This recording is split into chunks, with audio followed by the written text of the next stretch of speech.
MMAWeekly.com, Damon Martin here with Brian Stann. Brian, obviously huge fight for you this weekend with Chael Sonnen. Lots of talk about title fights, but obviously the first test is to get past him. What do you think of Chael and obviously his style that has gotten him to the top of the division lately? Yeah, I think he's the best at it.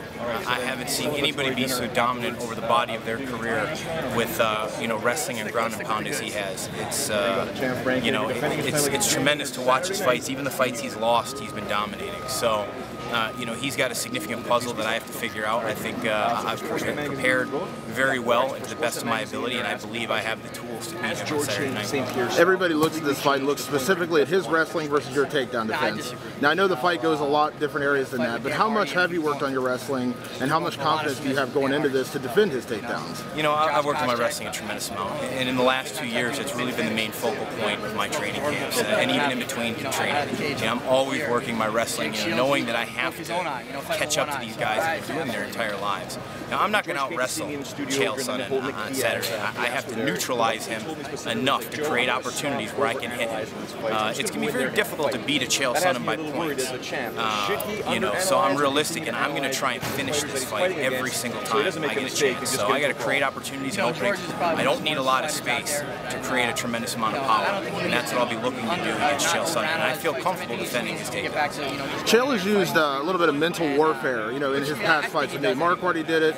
With Anderson Silva, obviously did it, but with you, he's been very respectful. I know you guys share a mutual friend. He didn't do any of that with you. Did it surprise you, or did you kind of expect him to stay very respectful leading into this? I expected him. I expect him to stay respectful. I think he realized it would be a waste of energy to try and, play mind games with me in psychological warfare. He understands he's got to go out there and he's got to get into a fight, and I got to go out there and get into a fight, and he knows that. He knows he's in for a fight.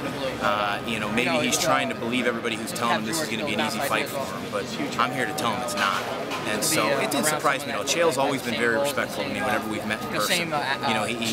He's not the same person that sometimes he is when he's having some fun with the media. You made such a fast rise up the middleweight division, the win over Chris Leben, the win over George Santiago. You get your third top 10 guy in a row here with possibly a title shot on the line. How would you categorize your rise up through the division, and what would it mean to get a title shot off a win like this? I think my rise has been blue collar. I'm not one of the fighters who, because they may have a marketing niche that they decided, hey, we're going to carry this guy a little bit. We'll feed him easy matchups. I asked for Chris Leben. I took fighting the Sengoku world champ when he came over to the UFC, and nobody wanted to fight Chael. People could say they wanted to fight Chael, but nobody was signed on the dotted line. That's why they came and they told me I was fighting Chael. There weren't any other names given. And that's how I want it to be. I want to fight the best. I don't want to be a guy who gets a title shot when he's not supposed to. I want to earn my way to the top, and that's exactly what I'm doing. What it would mean to me, it would be a dream come true to get a shot at the title, but I'm not thinking about that right now. I have focused on Chael and only Chael for the last 10 weeks, and his skill set merits that level of attention. Thanks very much, Brian. My pleasure, guys. Thank you.